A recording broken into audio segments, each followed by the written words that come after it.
On today's episode, we're talking about leadership offsites, why they matter, and how to run them so they actually improve alignment, strengthen the leadership team, and produce decisions you can carry into next year or quarter. We'll share the structure we've repeated and refined over the years, the specific exercises we've used, and what worked, what didn't, and what we changed over time.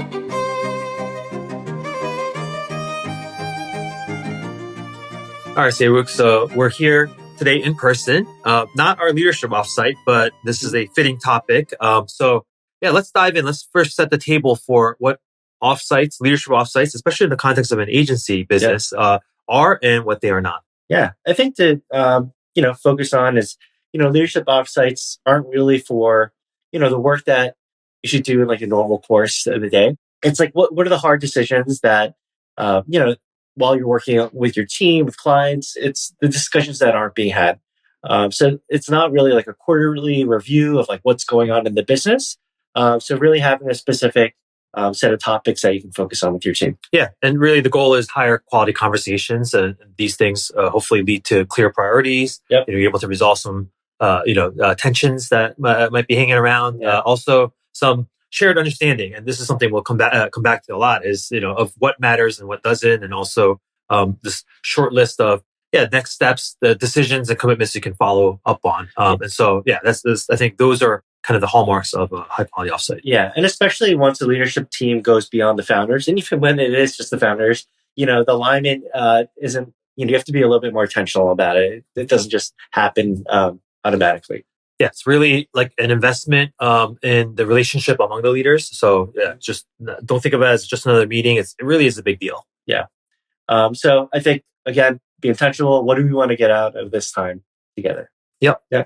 All right. So let's kick it off with some maybe core principles that we learn, just kind of by trial and error. Mm-hmm. So number one, I think is, like preparation really does beat improvisation. So, you can't just show up. You can't just block off time on the calendar, show up and think, hey, like we'll wing this. It's just, the discussions are going to meander. It's just going to be an inefficient use of time. Yeah. The other part is just being a bit more explicit about the outputs.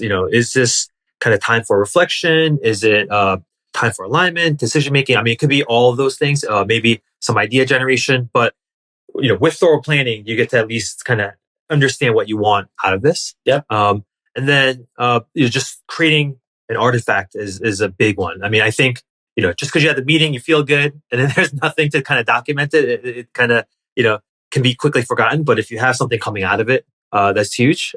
Anything else? Yeah, I think full buy-in. I think for everyone on the leadership team, making sure that you're present, you're not distracted, and you come prepared with whatever it is for the discussion. Yeah. So if even one person being like half in really distracts the whole group. And that's funny because I mean, there's also like the prep work that you demand out of the people coming. Yeah. But I remember like especially at Barrel when like it would be like the four of us in a leadership meeting, and we'd have our laptops open. Yeah. Remember we have to turn our laptops around and show everyone that you had no other close all your close emails, close Slack, like no messages going on, and you just have to be basically offline to really focus, and you have to commit by sharing your screen. Yeah. And I'll say the last thing is don't overpack the agenda. I think we learned this lesson over time of you have to have a focused set of things that you want to accomplish for that, and you have to leave time for reflection, discussion, and don't try to just stuff too much in the agenda. Yeah. Cool. All right. So maybe we can kind of share the simple structure that we ended up evolving to, and maybe a few different components to this, but this is kind of a good structure maybe for anyone thinking of doing an offsite or wanting to improve their offsites that their agencies might find helpful. Yeah. So the first part we'll call like a look back on what went well, what didn't go well, what was surprising, about the past quarter or period of time. And then, really a time for reflection on like, what did we learn as leaders? What are like the big things that we just avoided talking about because we didn't have time or wasn't a priority?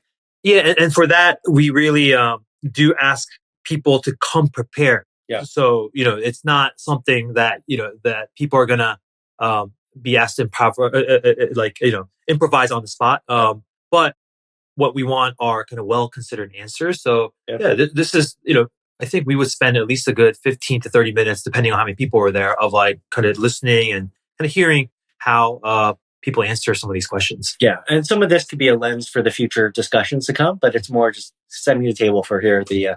Yeah, I mean, we mentioned tension before, and like, part of the things that you can pick up from this exercise is kind of like, yeah, what's on people's minds? Yeah. Like, really, how have their, what's their perspective like on, the past year, the past quarter?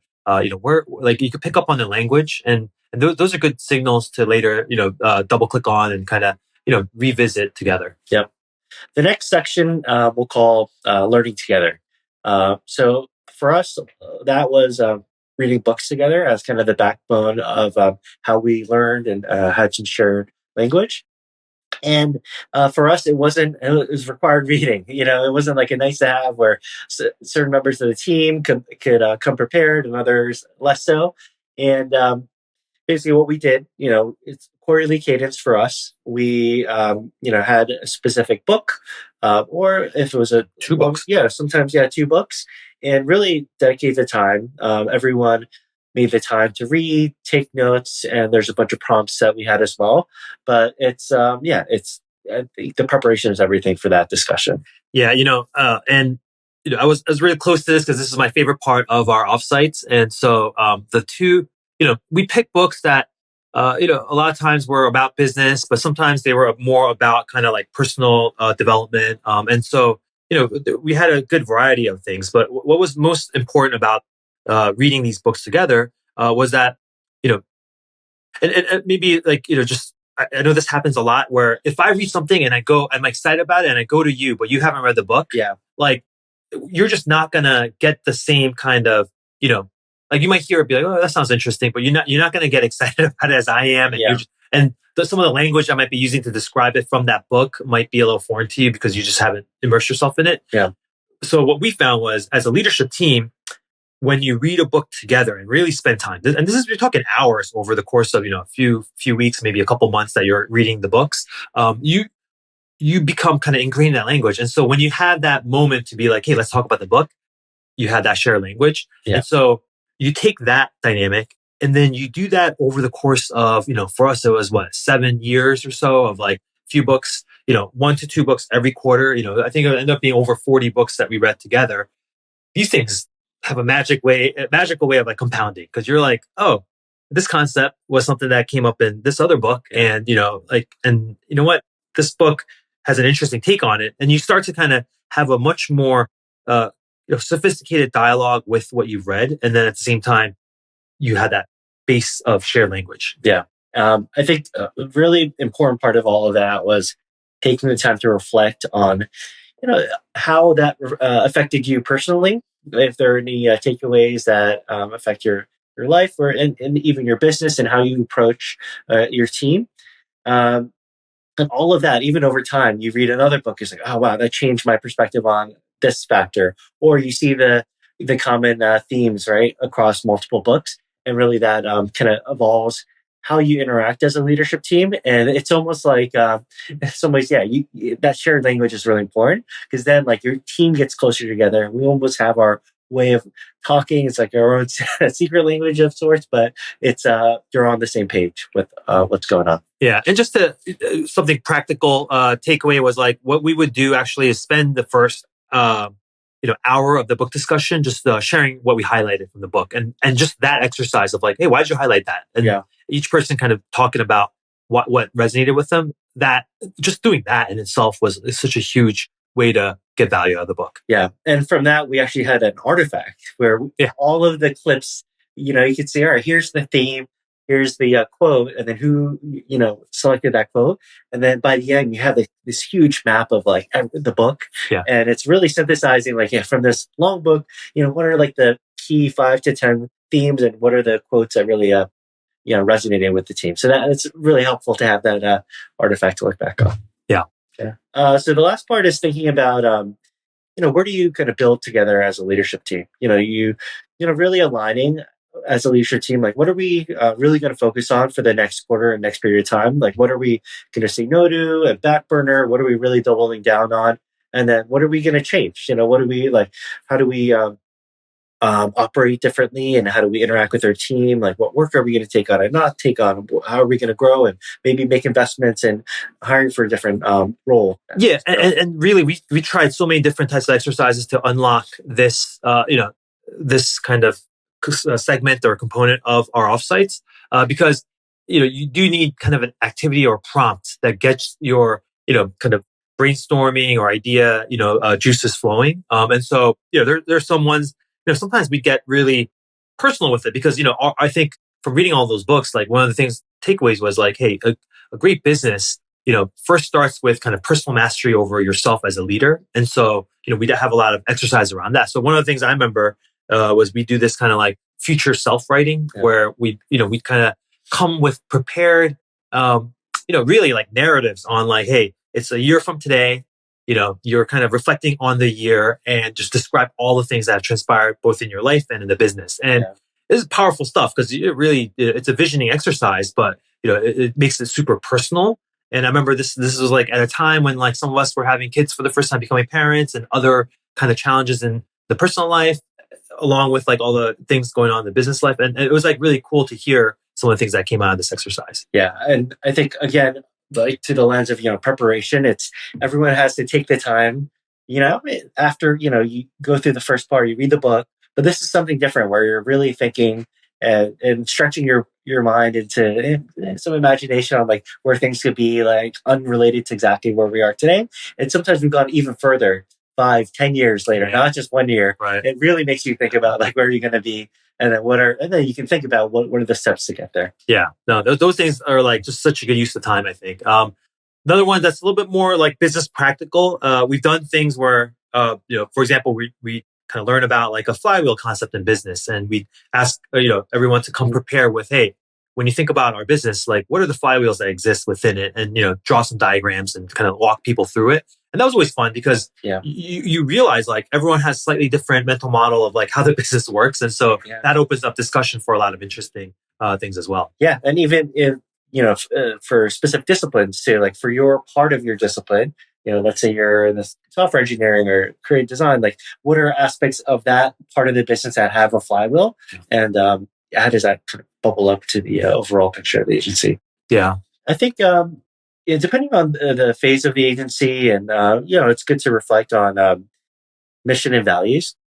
I think the earlier on, we were in our agency journey. It's like every 6 months, every few months, it's just like really making sure that are we clear on what are what's our mission, what do we care about, and has that changed? Because in the evolution, and even later on as agency, things could change pretty quickly. Yeah. So I think having a reset there, going through the exercise, having each person again come with some prep work on these topics, and then discuss it together and see where there are overlaps and differences. Yeah, and I think the actually doing it multiple times helped to actually get the final results being more durable. So I like even some of the values that we came up with, let's say like 3-4 years ago, and that was probably like the fourth or fifth time that we did that exercise. And looking back now, like today, like I was like it's still there. Like the team at Barrel are still using the same values that we defined years ago, because like a lot of that were time tested. It was like actually like stress tested in a really big way, and so I think that was like time well spent. Okay, so maybe just we could hit off some stuff that didn't work as much, and like what are some things that we changed over time? Yeah, I think we mentioned this before, but if you have too much in the schedule and not enough time, you just too shallow of discussions. You want to leave breathing room for if there is a conflict that you got to work through. Just have the time, because when else are you going to have those discussions? Yeah, definitely. And I think let's see, just maybe we talked about kind of the documentation or artifact coming out of that discussion too. Just like no follow through. It's just like, did it happen at all? Yeah, exactly. Do you even remember? And then talk about preparation. But I think that's really key, is like making sure everyone's bought in, everyone spends the time and does the work to whether it's reading a book, writing some things. Yeah, and, honestly, like I think some of the lazy kind of offsites that I can remember is just like when you go, hey, let's just do a SWOT analysis together, or like, hey, let's have a hey, like what's not working, and you have like a big vent session as a group. It's just it's not the like you think it's okay in the moment because like everyone's talking or whatever, but like in hindsight you go, that time could have been better spent. Yeah. Yeah. Last point is I think the too many initiatives coming out of an offsite, because I think honestly, like you go into these thinking, oh yeah, like we're gonna have priorities or whatever, but you just have to be careful. This is just from our experience, right? Of like, just you get overly ambitious with like, oh my god, we have so many things to fix, and you have like a laundry list, and not to I think EOS has like a structure with like rocks and stuff that like really get people thinking like they always have to have something going on. But a lot of times, it doesn't have to be so many things. And I think that's something that also we've learned over time. Yeah, I mean, we've done this over many, many years, and it's one of the things that have really helped kind of build strength and relationships with the leadership team. And I think that's kind of one big part of it is building that personal relationship. But also, it's really motivating to kind of take a step back, learn about other businesses through your reading, or apply it to your business, and you see development and that rhythm and that compounding. Uh, Growth in that language and that reference of what you've built over time is really really empowering and really exciting to see with the team. Yeah, it's rewarding. Yeah. And I think like just to wrap this up, I think a leadership offsite, it could be many flavors. You don't have to you don't have to have it in an office. You could go somewhere exotic and all those things. So superficially it could be like, oh, you're taking a break from the daily grind of work, but it's actually not. It's actually like we mentioned before, it is a big investment in kind of the alignment of your leadership team, just making sure you're clear on where you're headed, and it's just a way to make sure